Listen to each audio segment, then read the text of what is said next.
All right, so I guess a few of you want to carry on here. This is good. So thought what we would do is take a look at the sample final. Now you do have the problem solutions already, but you may want to go through and get some more explanation out of them. So that's what I think we should do today. Or if you have specific questions, you can raise them right now.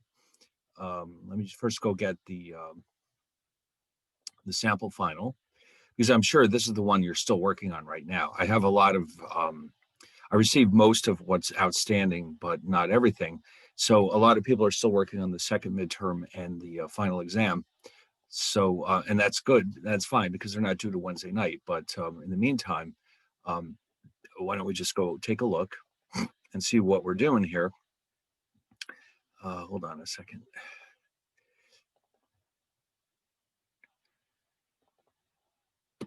Whoops, not the final, the sample final. Just to make sure we all are on the same page. So here's the sample final. And of course, these are the key terms. So, you know what, why don't we jump ahead and take a look at some of these problems and try to understand what exactly is going on here. So let me open up the solutions while we're at it.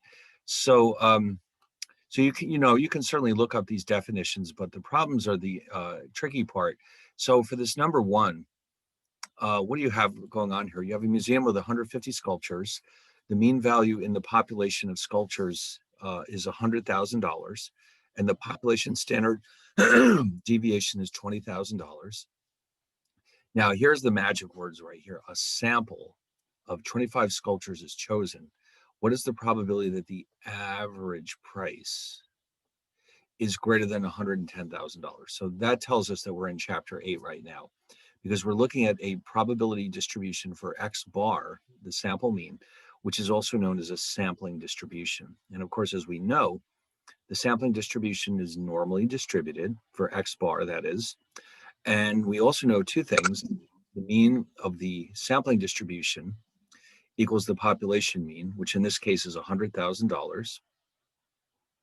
We're given the sample standard population standard deviation, but what we need is this measure, sigma with a little X bar next to it, means that this is the so-called standard error for the sampling distribution. Now, we have to make a decision here.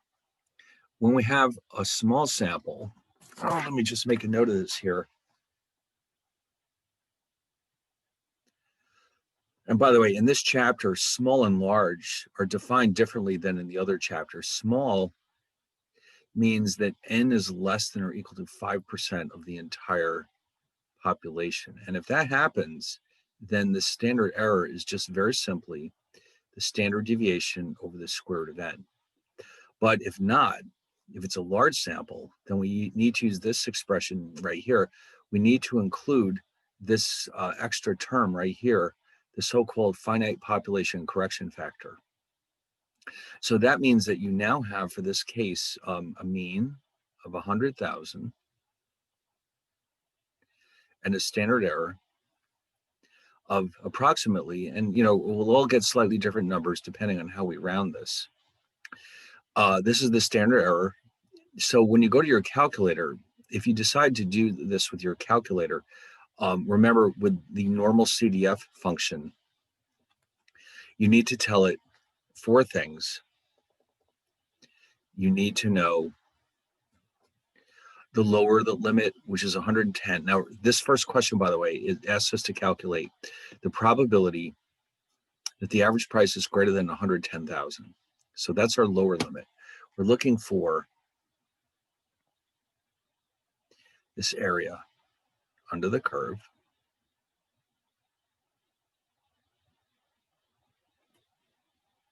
So the 100,000 is the mean, but we're looking for this.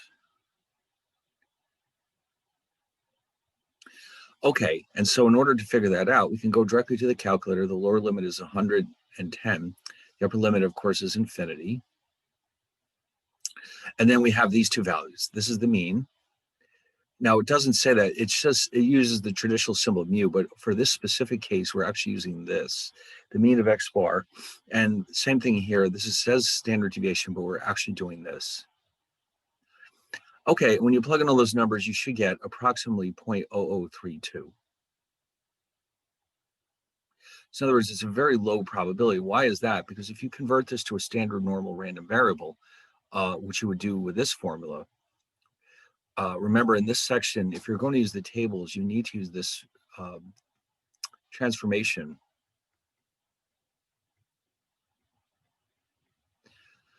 And so by doing that, what you're actually doing here, you can see that under the standard normal curve, the mean is 0. The value we're looking for is 2.73. So in other words, this 2.73 actually represents 2.73 standard deviations above the mean. The chances of being above that are quite low. If you look at the normal curve, almost all the area is bundled or bounded between plus or minus 2 standard deviations, but there's very little area above that. So of course, this is going to be a very small number. Okay, so that was the end of that one. Now this one is a similar case. We have the lifetimes in ink cartridges for color printer are normally distributed. The mean is 400,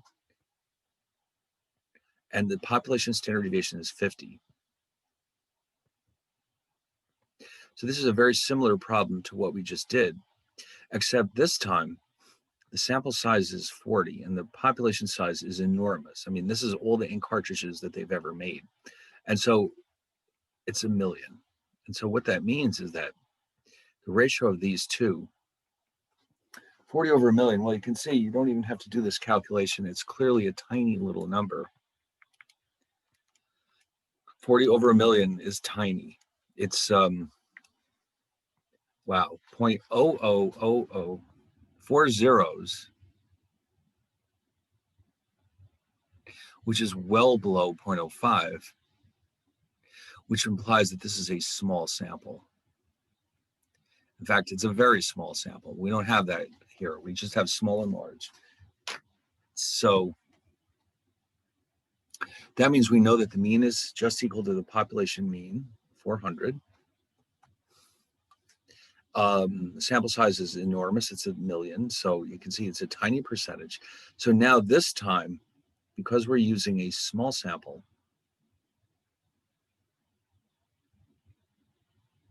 that implies that the standard error term is simply sigma over radical n. We do not need the so-called, where is it? There it is, this thing. This is the so-called finite population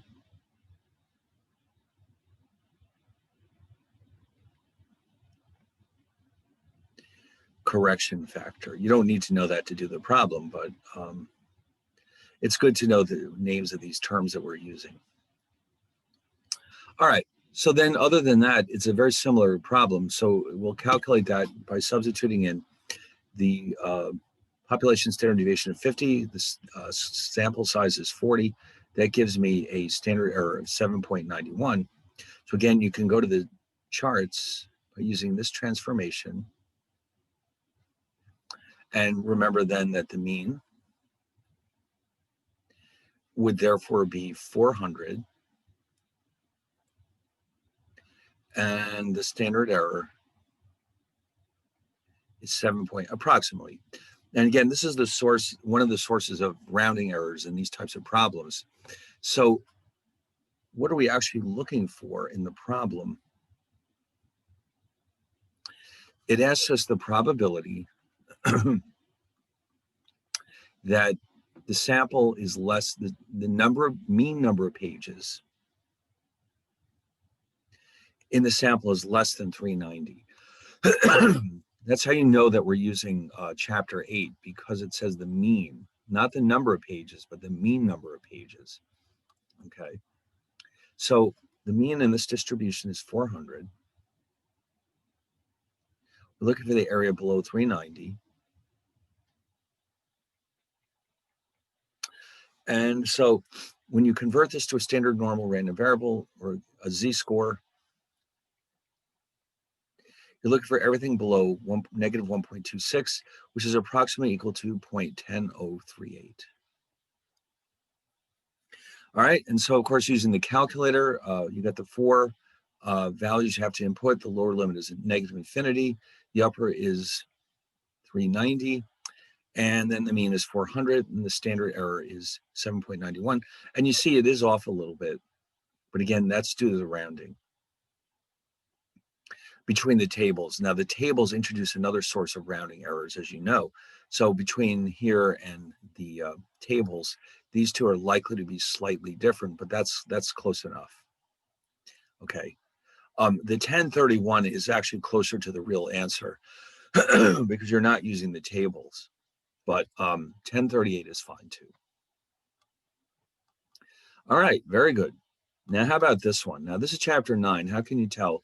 Because it's asking for a confidence interval. There's no doubt about it. This is what they want, a confidence interval. So how do we construct that? Now, it's a confidence interval for the population mean.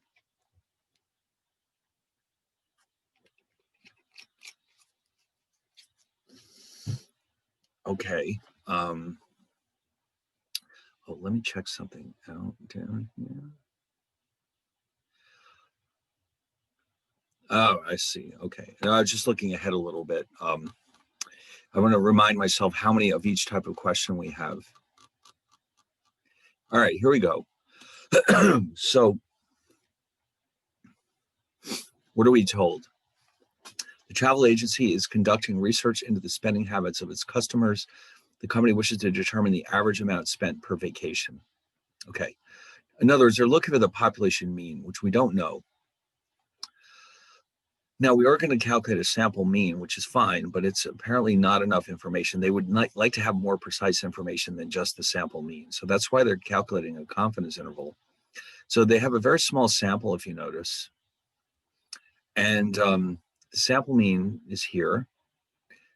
And this is our sample, but here's the key detail. The sample standard deviation is 842. So that means we're going to use the t-distribution.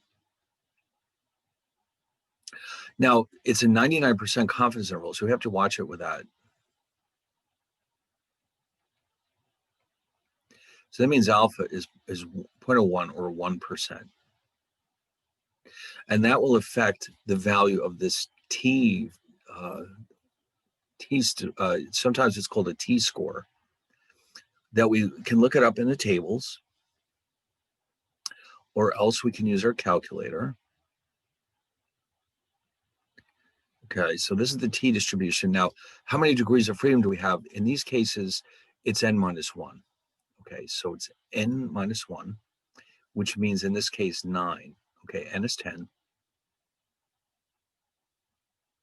So what we're looking for is 2 points under this curve, t n minus 1 alpha over 2. And same thing down here except negative. And the alpha over 2 is, in fact, 0.005. You got to watch it with that. 005, half of 1%. This is positive T9 005. Now, if you were to look this up in a table,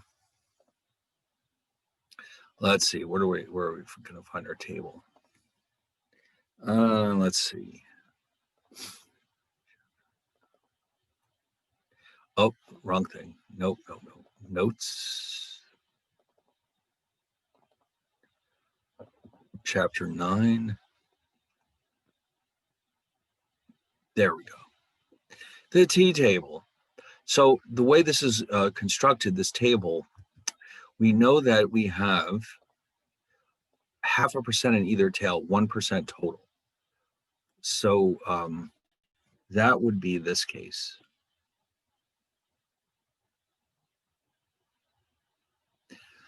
And with 9 degrees of freedom, we have 3.25. And we only have to do this once, because if this one is positive 3.25, this one will be negative 3.25. Now, the other option here would have been to go to your calculator. Remember, you have the function second, VARS, And on that calculator, let's see, the function you're looking for is the fourth one on my calculator, INVT. And when you select INVT, it'll ask you for the area and the degrees of freedom. That's all you need. Now, the area, when it says area, what it really means is the area below what you're looking for. In other words, everything to the left of this point. And since the right tail has a total area of 0.005, everything below it, which I'll draw like this, and that means all the way down to negative infinity, by the way, is 0.995, not to the left tail, but all the way down. So that's 995. Combined with our 9 degrees of freedom, if you type those in,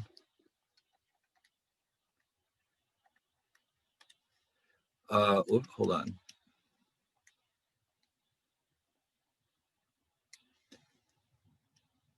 Let me try that one more time.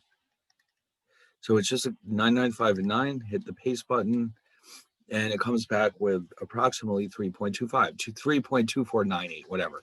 That's fine. That's close enough, 3.25. Now, the formula. Here it is. Here's our favorite formula. This is how we construct a confidence interval when we're using the t-distribution. So now we have everything we need. We just plug it in. Here's x bar. Here's the t-value we just looked up. Here's the sample standard deviation, and here's the sample size. So if you do all of that, you'll get this interval. Now, this is our margin of error, by the way.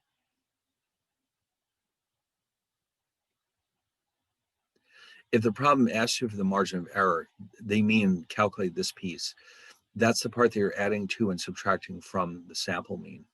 Okay, it doesn't ask that here, but that's what it really is. Now, if you wanted to do this from start to finish on your calculator, you can use the stat tests function or button.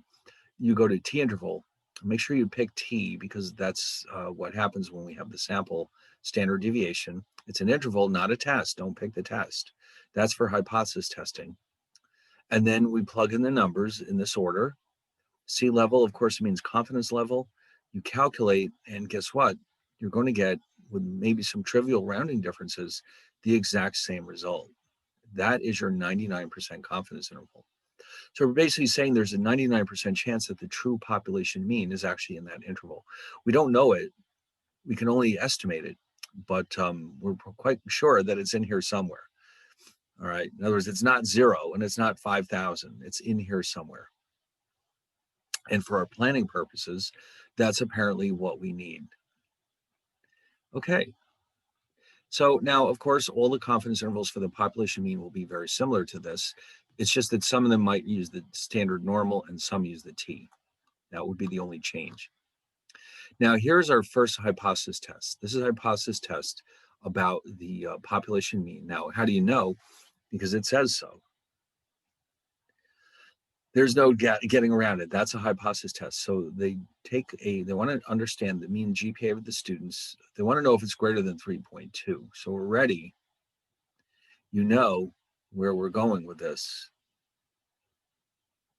The alternative is greater than 3.2. This is, of course, a right-tailed test. And why do we have a right-tailed test? Because they're looking for evidence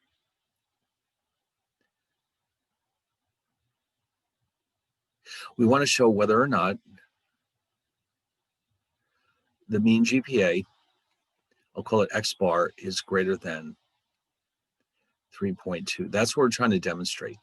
Let's say that if it is greater than 3.2, then they will award more scholarships, let's say. Okay, so now some action depends on whether this is true or not. Now, they also, and of course, you should always look at the level of significance, even though we mostly use 5%. Occasionally, it can be different. So don't get into the habit of assuming that it's always 5%. All right. Now, with all that in place, now we just take the sample data from up here. The test statistic, because we have a large sample, of 100. Remember the cutoff point between large and small here, and all the chapters except 8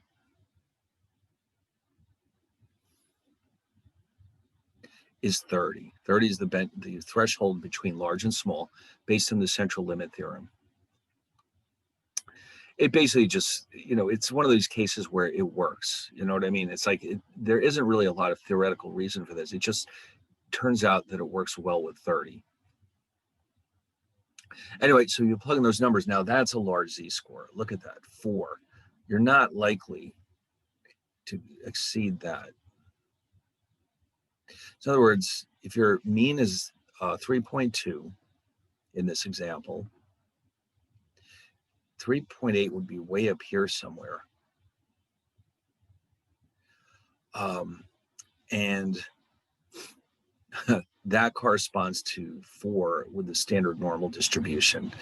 4 to be outside that range is almost unthinkable. That's so unlikely. It would be like being hit by lightning 10 times in a row, that kind of unlikeliness. So basically what we've discovered here is that now the critical value, by the way, is determined by the fact that 5% is in this right tail. So what you can do is go to your table, and remember this whole area below is 0.95. All right, let's go get a normal table and quickly check this out.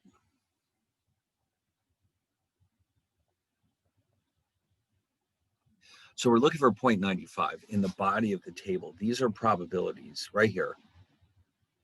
So it's halfway in between these two, which are 1.6, 4, and 5. So we typically average these out and call this 1.645.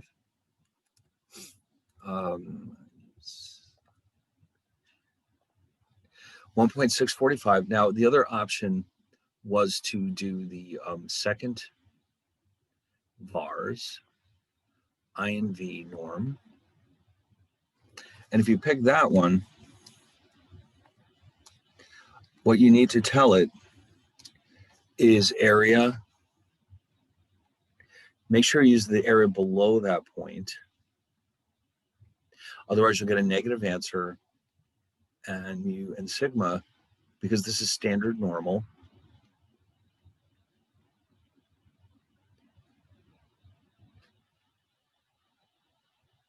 And so the result, if you do that, you'll actually get the same thing, 1.645. Okay, but the thing is now, from our perspective, what matters is that the critical value, as it's called, is 1.645. So the test statistic is way, way out here. So therefore, we reject the null.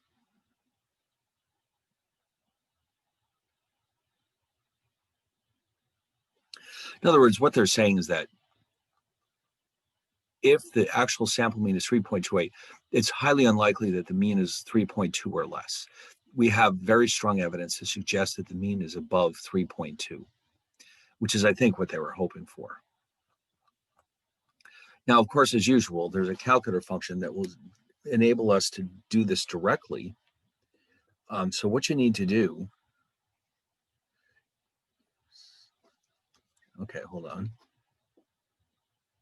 Now, when you use this approach, what you're really trying to do is it's probably easier to just look directly at the p-value that you get. You can still feel free to look up the critical value. I mean, the test statistic is right here, but I think most people would just quickly, it's so simple to look at the p-value, because then remember, you're just comparing the p-value to alpha. You don't have to look up anything. This means we reject. Otherwise, do not reject.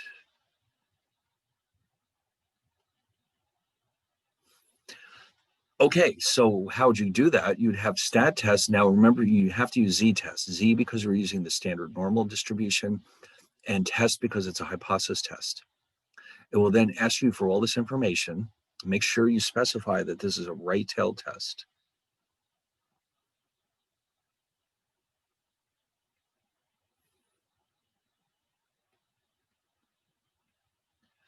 Okay, and then it comes back with this. Now remember too, the way we interpret this with that E negative 5,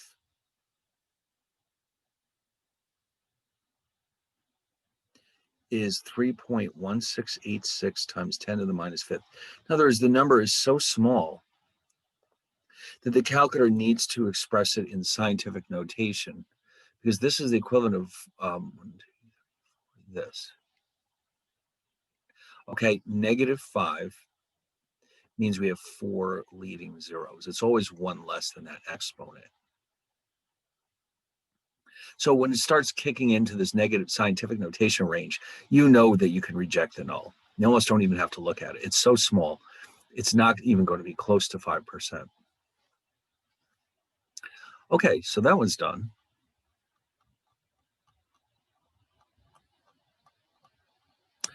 Oh, here's another one.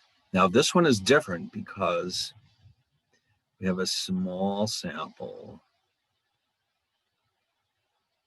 Use T. All right, we want to determine if the average salary of the employees is less than 100,000. And let's just say that if it is, they'll give everybody a raise. They want to be nice. Okay, so they have a sample of 10. Sample standard deviation is 1,200. And the sample mean is 99,200. So this is a left-tailed test.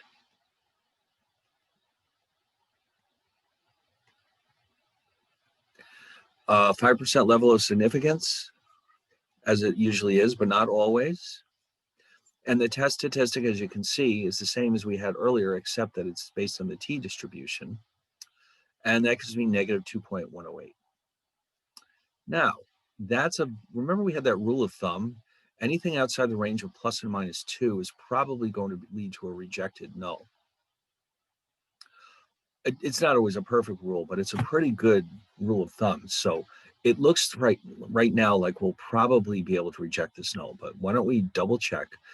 Now remember, n is 10, and the level of significance is 0.05. So this is a left-tailed test. All the areas in the left tail.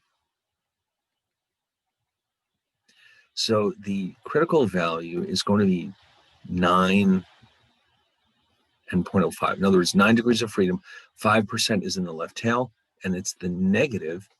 So we'll go back into our chart. All right, 5% is in one tail. That would make it this one. With 9 degrees of freedom, we get 1.833 as our critical value, or actually that makes it negative. But our test statistic is negative 2.108. It's not that far out here, but it's definitely in that rejection region. And so therefore, we reject the null. And that, guess what that means? Whatever they decided to do about this, let's say give them raises, that's going to happen now, because we do in fact have evidence that the mean is below 100,000. Now for the calculator, this time make sure you choose t-test. It's t because it's less than 30 and it's less than 30. And it's a test, a hypothesis test, not a confidence interval. So you'll plug in these numbers and ask it for 95%. Let's see.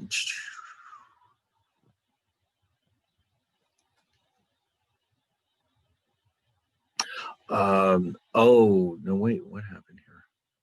Hold on a second.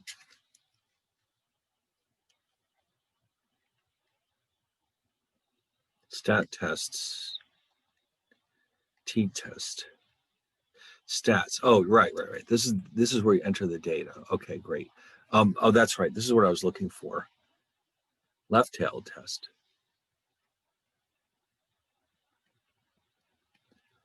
All right, now these are the results that it prints out, and you notice the p-value. It's small. It's not small enough to need scientific notation, but it's small. And therefore, again, we reject the null. Now, if you do both of these approaches, let's say you decide to double check your results. Both of these techniques have to give you the same result. They can't give you different answers because they're based on the same setup. One implies the other, let's just say. So if you get two different answers, then something's wrong.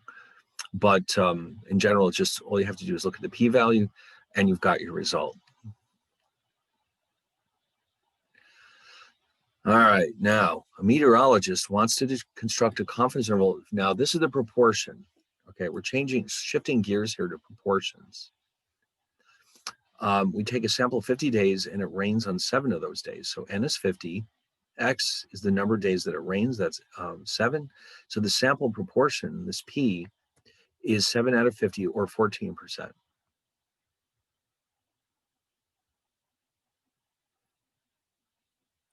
I guess if we lived in Seattle, it would be more like 90%. I know somebody who lives in Seattle, so I feel free to make jokes about their weather. But yeah, apparently it does rain quite a bit. The funny thing is it doesn't actually rain more in total than in New York. It's just that it's spread out so that it's like a lot of days it just drizzles a little. So it's constantly gloomy in Seattle. It's often gloomy, but it doesn't typically rain very hard. Just a little rain is normal. But in New York, it tends to be all or nothing. Either it's pouring or there's nothing going on, as you know. Now, this is 95% confidence interval. So the area in each tail is 0.025. So the z-score is found either in the table, which I've conveniently reproduced here for you. We're looking for 0.9750 because we have a right tail area of 0.025 and everything down here is 0.975. And then so that gives us a critical value of critical value is 1.96. Or we can use our old friend INV norm. Okay. Now, because this is a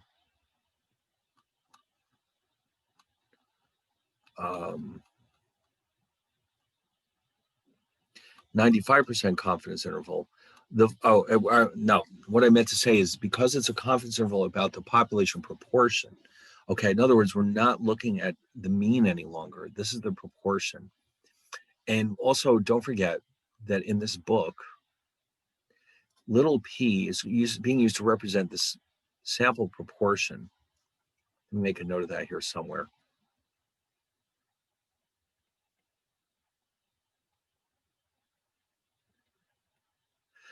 But for the population, they use the letter pi.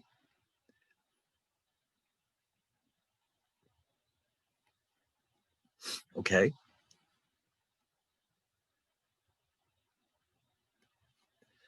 Now, we plug all these numbers into this formula. And of course, this is our margin of error. This is the sample proportion. And so we end up with 0.0044 up to 0.236. And now if you're going to do this on the calculator, you have to make sure you pick the right one. It's one stat test, one prop z int. The one means only one proportion. We're only looking at one population proportion. The int means that it's an interval. It's only going to ask you for 3 things. And you'll see that when you're done, you'll have virtually the same answer. Okay. If not, I mean, they do have to be very similar. The only difference is coming from rounding.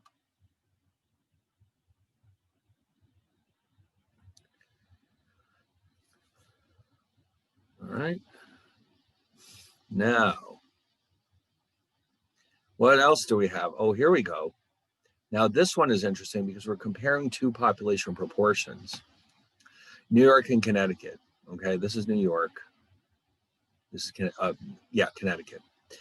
And by the way, this time I actually wrote the words, let New York be 1 and Connecticut be 2. This way we're all doing the same thing. So we want to know if the proportion of houses with a pool is the same in New York and Connecticut. A sample of 80 houses is chosen from New York, that's N1. 5 pools, that's X1. Sample proportion is 5/80 or 0.0625. With Connecticut, we have 70 houses, of which 4 have pools, and so this is their sample proportion. And we're going to construct a confidence interval for the difference between the two. We're basically trying to find out if the sample proportion is the same in both states, or I'm sorry, the population proportion is the same in both states. So this is a 5% level of significance. Sorry, actually it's 95% confidence. So therefore, once again, this critical value, Z, is 1.96, just like up here. That would never change. And we're going to come down here, and now here the formula is getting a little messy, as you can see, but we can do it. Okay, and of course this is our margin of error.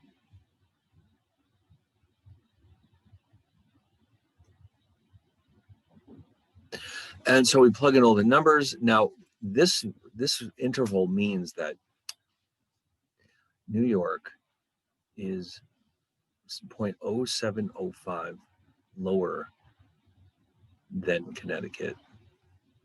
This value is interpreted to mean that New York is 0.0813 higher than Connecticut. So we don't know what the true population difference is. If they were equal to each other, it should be right around 0. So it appears that the two are pretty close.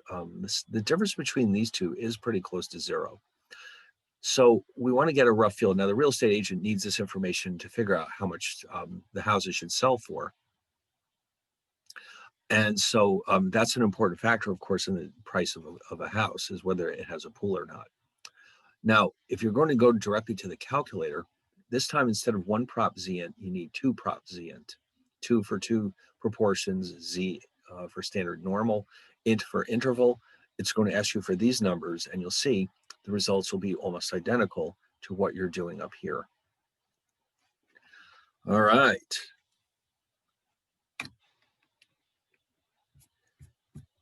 Okay. Now, was there anything else? Let's see. Yes, I think there's one more question. Here it is.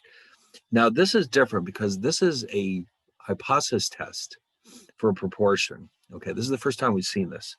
We've got a manufacturer who wants to ensure that the proportion of defective parts produced by the factory is no more than 2%. If the proportion is greater than 2%, a change will be made in the way that the parts are produced. So that already tells me that this is a right-tailed test. We're looking for evidence that that proportion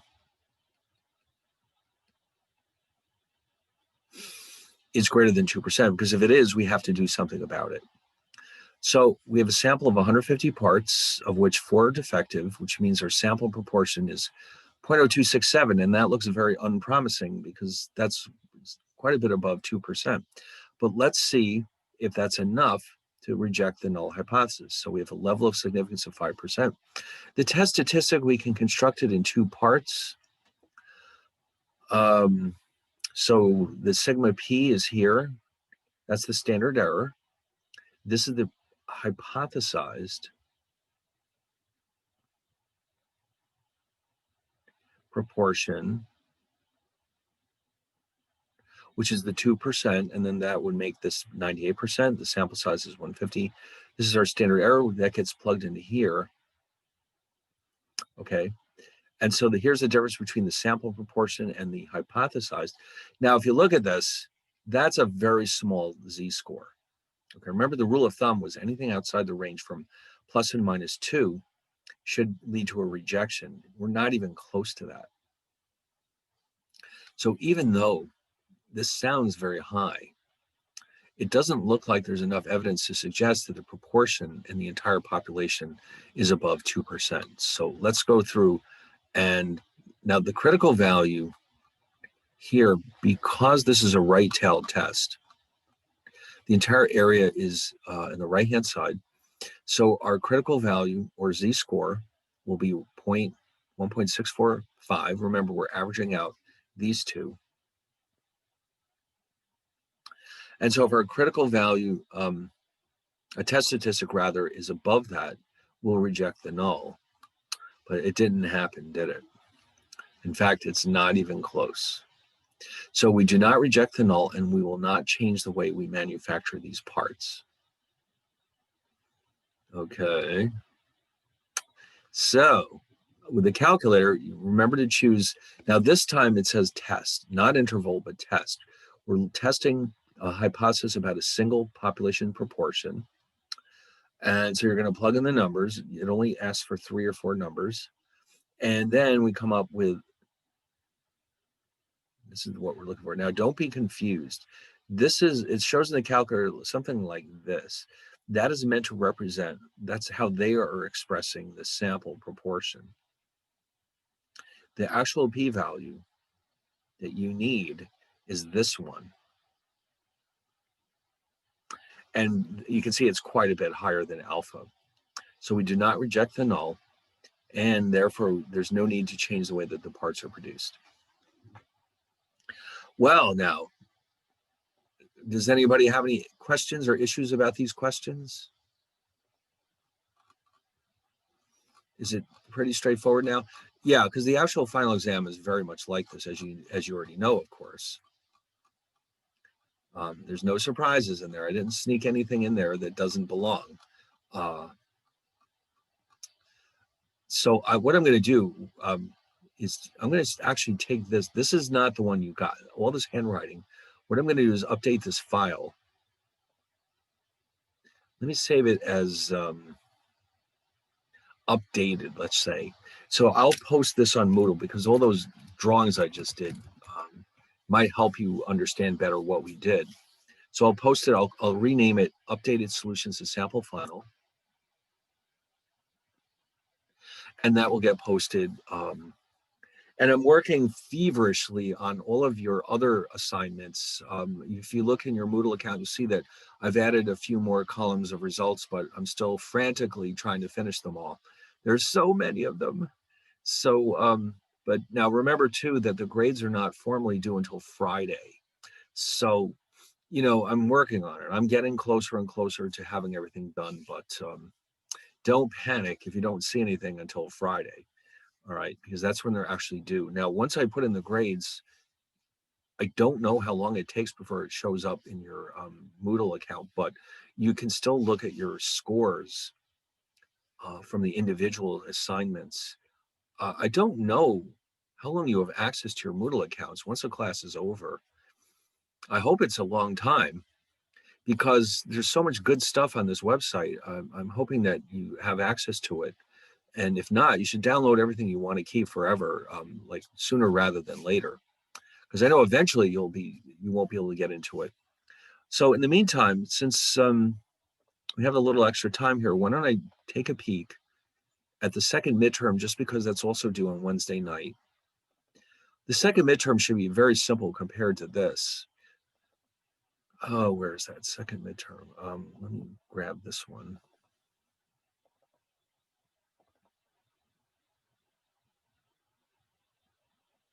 I'll just open up the solutions real fast.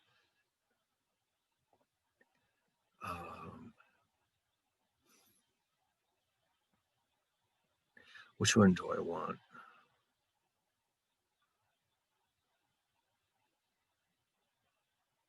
I think this is the right one. No, that's not the right one. What happened?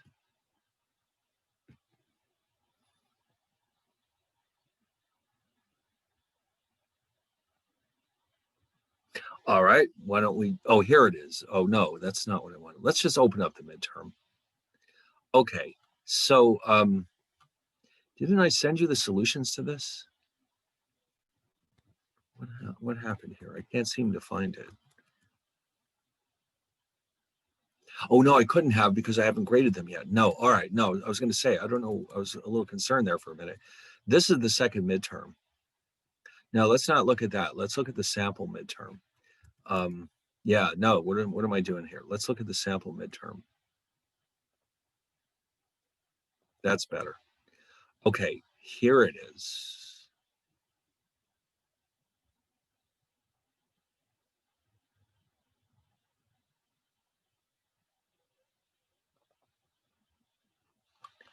Okay, so this one is fairly quick and easy. Let's see what's going on here.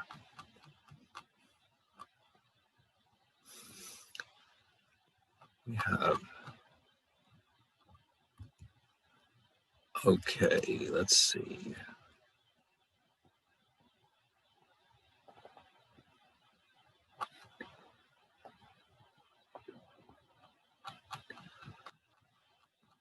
Okay, so yeah, these are the solutions. These are the official solutions. Let's take a look at these.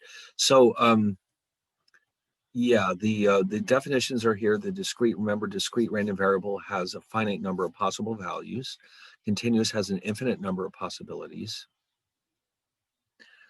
The distribution that's based on a series of independent trials is the binomial distribution. Poisson refers to time, but here they're asking about the expected value and the variance. And the reason why this is happening is because if you recall for the Poisson,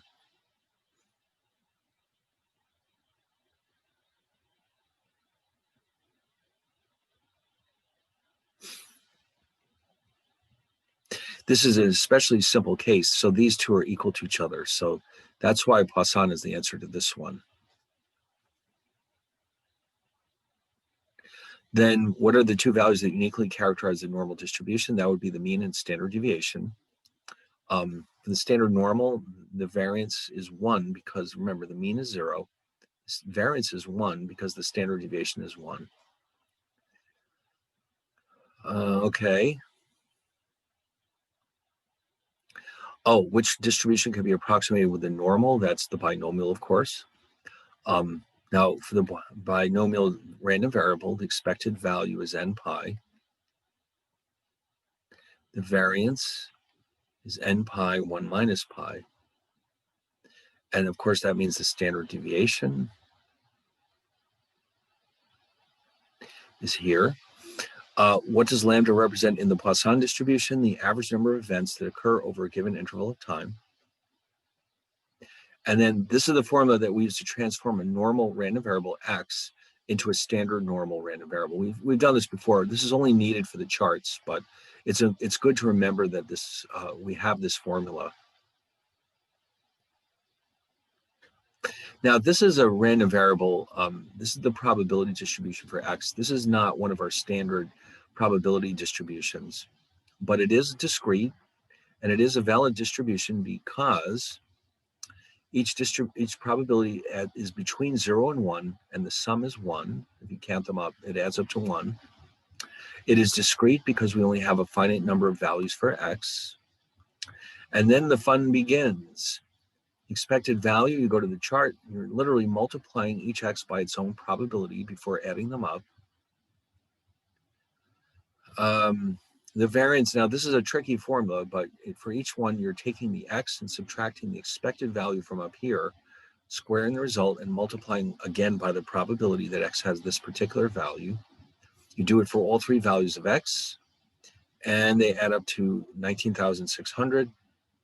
And then we take the square root and we end up with a standard deviation of 140. All right, now for this one, we have the M&M Mars. They produce the bag of M&Ms. 40% are purple, which is what we will define as success. 60% are failures, which means pink. All right. Now, obviously, this is the binomial distribution because we have a series of trials, each of which has two outcomes, success and failure. There's 4 trials. Each one has a 40% chance of being purple, which is a success. So we'll call that pi. Now, on the calculator, you have to specify, you go to second vars, and then you go to binom PDF, and it needs to know the number of trials, this probability of success, and x, which in this first case is 0. And that will give you a probability of 0.1296. Now the formula, which let me write it in here again for you.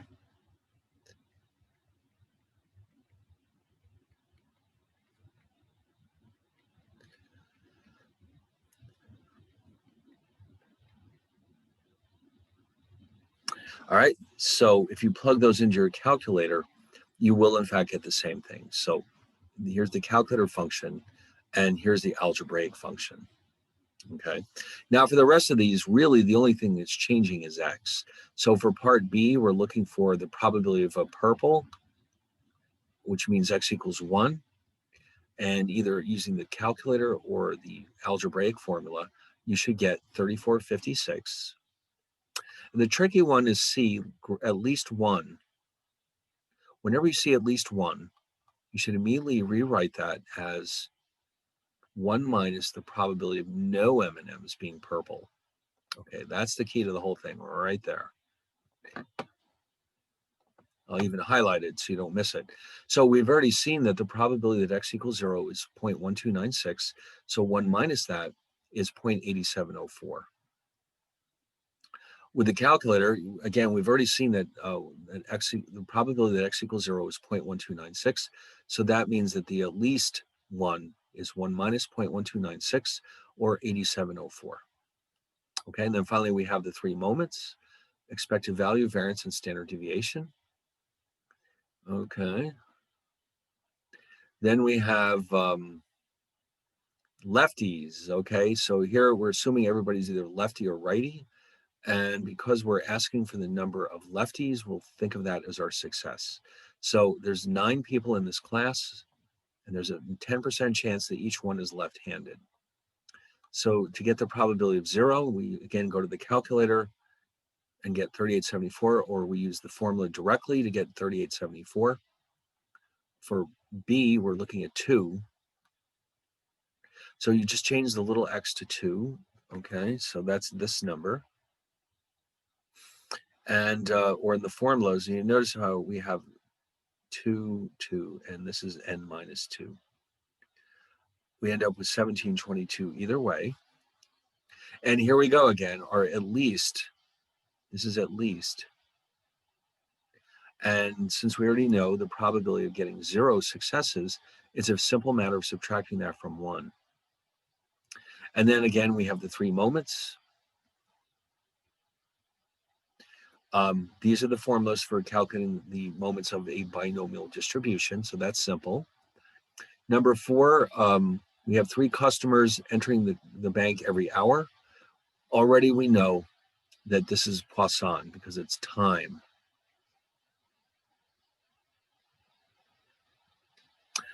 So also we know that lambda equals 3 because we're being told that on average, 3 customers walk into the bank every hour. So then we'll calculate some probabilities using the Poisson distribution, and of course the moments. Now the Poisson, this is also found under second vars.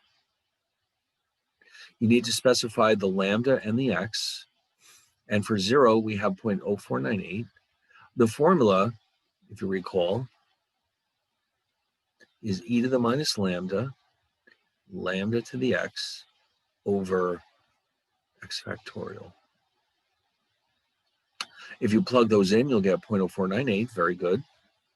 For part B, we have 1 customer, so x changes to 1. This time we have a probability of 0.1494. In the formula, you notice how the x's are now 1s. Okay. Now, this one, a few people were confused about this, or. That means you're calculating 2 probabilities, the probability that x equals 2 and the probability that x equals 3, and then you simply add them up. And so just by coincidence, they're both the same probability. This does happen sometimes with Poisson. And when you add them up, you do in fact get 4480. Or you can use the formula twice. And of course, then x is different each time. Each time you get a probability of approximately 0.2240. And therefore, when you add them up, you should get roughly 0.4480. All right, here's the 3 moments. And remember, these formulas are crazy easy. Lambda, lambda, and square root of lambda. It's hard to forget that one. Now, these are normal. These are standard normal, by the way. It says it right here. So that means that mu is 0 and sigma is 1.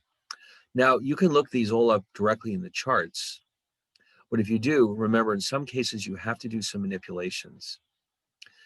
Now, here, this one, you really don't even have to calculate it because we're asking for the area above the mean, which is guaranteed to be 0.5. Or you can look in the, now remember, when you use normal CDF,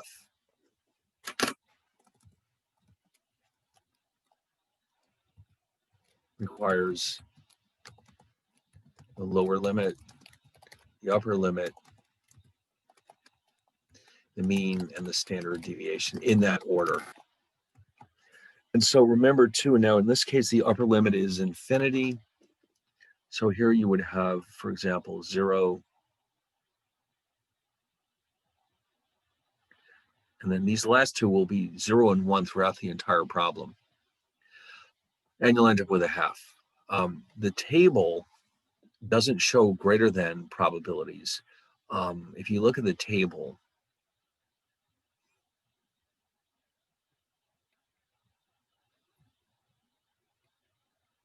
you'll get a half there. And so this is less than or equal to 0. You don't need that. So instead,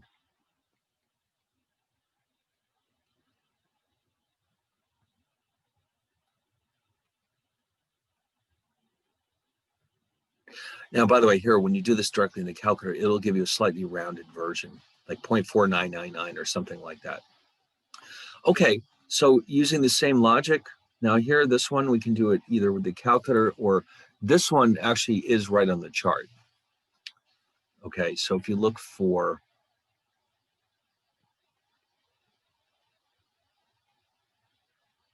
this one will be right in there. And it's less than, because it's less than or equal to. All right, in fact, if we look,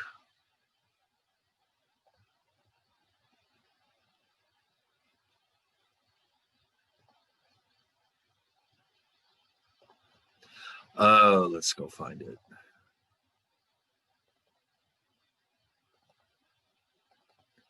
Oh, where could it be?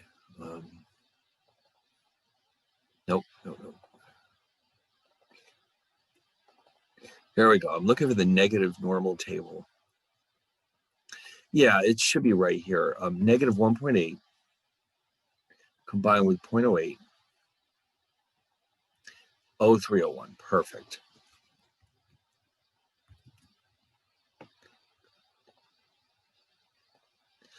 All right. And then what about this one? This is a greater than or equal to. You can use your calculator to determine that on the calculator, on the chart rather.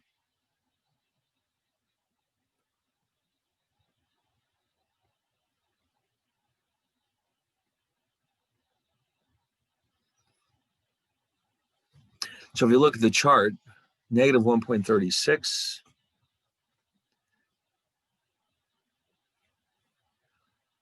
would be, let's 0869,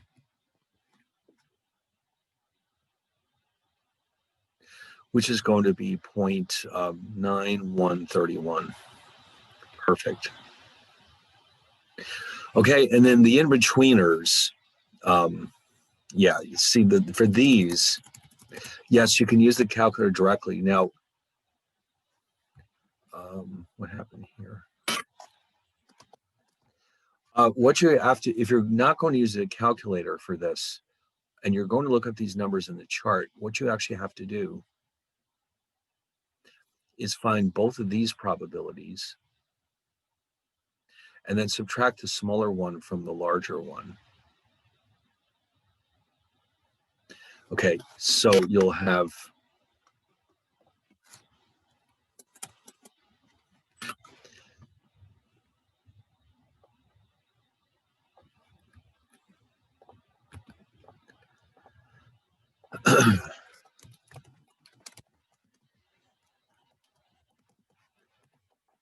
so the negative 0.53 would come first because that would be a larger probability. All right, so let's just quickly look them up. Negative 0.53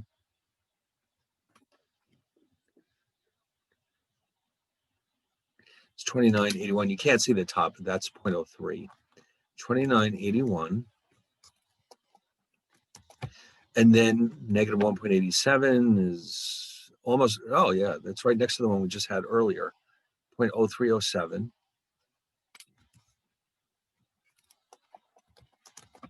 And that's going to give us 2981 minus 0307, 2674.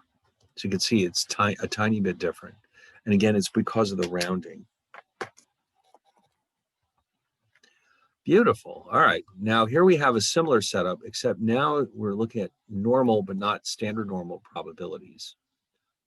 Okay. Now in these cases, you can use the calculator directly, as you can see I've done here. And again, the way it's written here, this is the lower, this is the upper, this is the mean, or mu, and this is the standard deviation. So these can be done directly, as you can see. If you're going to use the standard, the tables though, what you have to do in each case is this.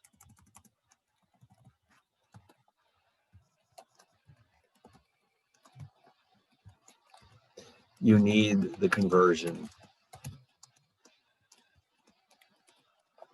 So remember, in this case, the mean is 12% and the standard deviation is 30. Also, by the way, if you notice, I've converted all these percentages into decimals, which I think is the right way to go.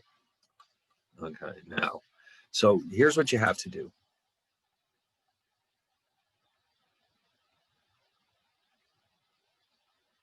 Which in this case is, all right, so you have to apply that to each of these. And then once you've done that, you can look up the results in the table. And as usual, like for example, here you can look it up directly because it's less than. Here, what you actually need is 1 minus the probability that x is less or equal to 0.27. Oh, for God's sake.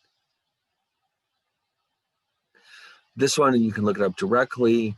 These are in between. You know what to do there.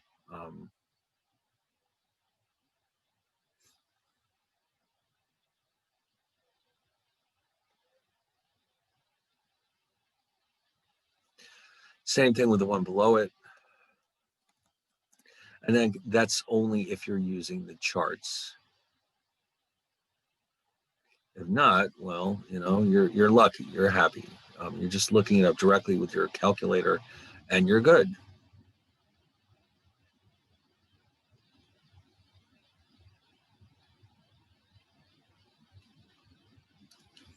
And then the last one here is the normal approximation of the binomial. How can you tell? Because it's clearly the binomial distribution, but you have an enormous number of probabilities to calculate. So in a case like that, you don't want to do them individually because it would take you forever. So you've got a coin flipped 1,000 times, and we're going to define x as the number of heads that turn up. So the first three are the moments. Those are easy because we know that n is 1,000, and the probability of a head or a success is a half. So we have 500. On average, we should get 500 heads. The variance is 250, and the standard deviation is 1581. So for this first one, now remember, this is the weird part. This is something we haven't seen before. Because we're using a normal or continuous distribution to approximate a discrete distribution, we normally apply what's called a continuity correction.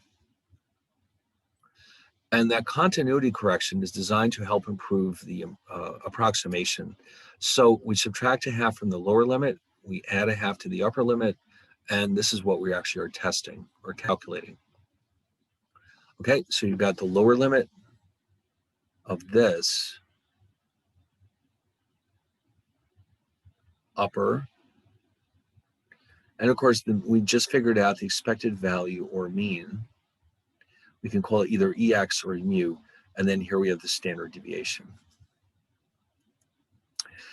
There's this one you can use. We haven't actually gone over this, so You could, in principle, use the binomial CDF function. I don't really recommend it, but you could do that if you really wanted to. But you're probably better off just using the normal directly. But then for greater than 525, oh, yeah, see now it says more than. So I guess we have to be careful with the wording. That means 526 and up, and that means this is our continuity correction. And then the rest is exactly the same. Or else you can use the CDF if you want to, which means less than or equal to 525. So this is the number of trials. This is the probability of success. This is X. This will work because this binomial CDF, remember CDF is cumulative. If this is confusing, don't do it, okay? This by itself is the probability that X is less or equal to 1,000. Not 1,000. 525. Okay. And then you should get the same thing. And then finally, we had one more less than 485. With a continuity correction, we have this. Now, most of you will probably use the calculator version. This minus E99, remember, is negative infinity. Then we have X, or actually in this case, this is our lower limit. This is our upper limit. This is the mean. And finally, this is our standard deviation. All right. So that's all you can expect to see on the second midterm, which if you haven't already turned it in, hopefully this will help remind you what you're supposed to do with these problems. So this one is due on Wednesday, along with the final. Wednesday midnight, okay?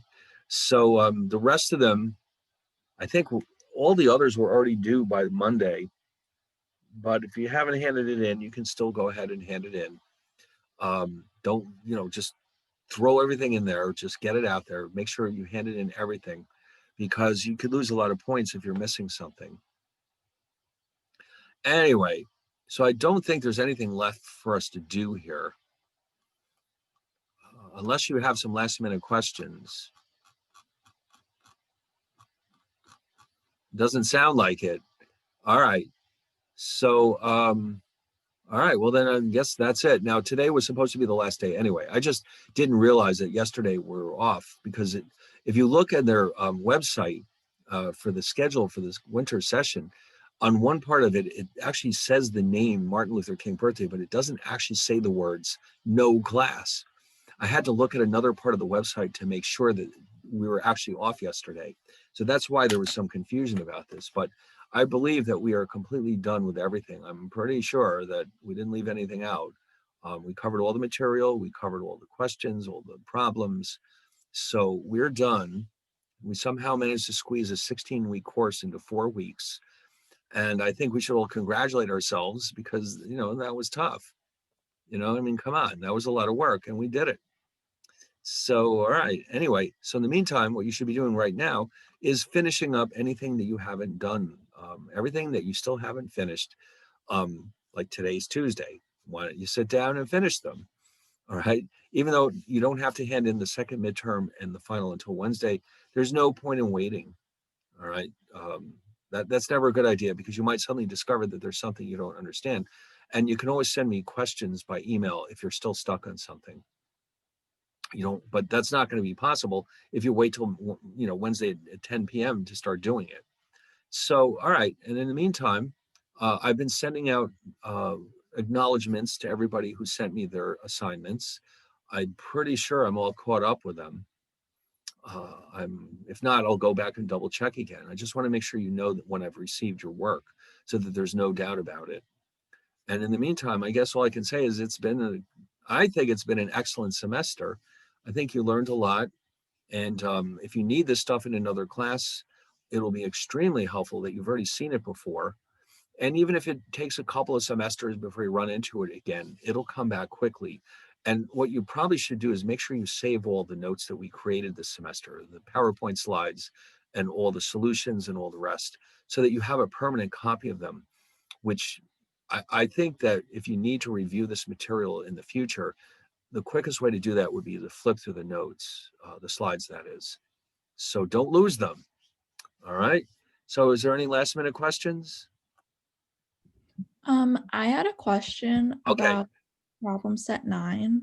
Okay. What do you Um, need to know? so specifically, I'm not sure like when we're supposed to use the t distribution as Oh, compared to the in normal. that chapter, the difference, all you have to do is decide based on the population or sample standard deviation. So the way that works is that if you have, let me just write this in on a Word document. If we know, it's a very simple decision. It's a little bit different than in chapter 10. Know the population standard deviation, use the standard normal or Z distribution. Otherwise, use the T distribution. Okay, that's how you decide in chapter 9. Okay, so I'm not sure if you're allowed to tell us, but like for example, like the first question in the problem set, you wouldn't use. Let's see, I'll go grab it right now. But you're, well, I can give you a hint. Chapter 9 problem set. Corrected version. There was a very trivial mistake in it that would not have affected the results, but I fixed it. So here, oh, it says the word sample standard deviation right there. So that gives you a hint based on this decision-making scheme you have. In other words, otherwise, if we only know the sample standard deviation, then use the T distribution. Okay, Okay. thank you. Right. That's how you know. Now, like here, there should be at least one where we have the population. Yeah, I think it's number 3. Okay. Oh, there it is. Yes. So there's at least one. These are different. These are proportions. And therefore, you always use the Z or standard normal with proportions. So there's no decision to be made. But up here, yeah, it comes down to whether we know the population standard deviation or not. Okay. Anyone else? All right. Well, then I'll just say, oh, here's another one.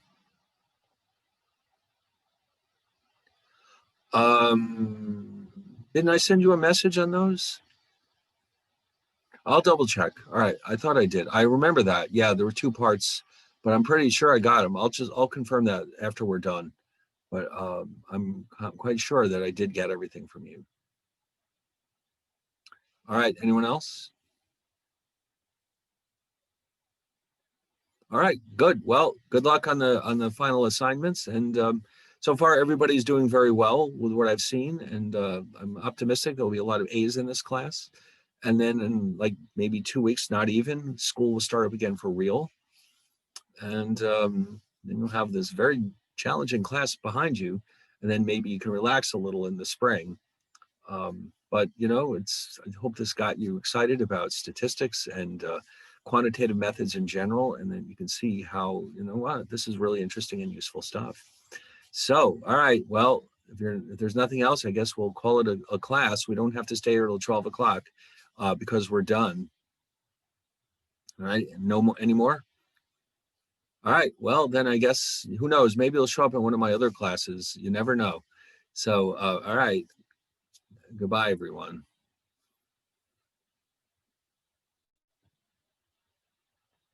You're welcome. You're absolutely welcome. Okay, you're welcome. It was my pleasure.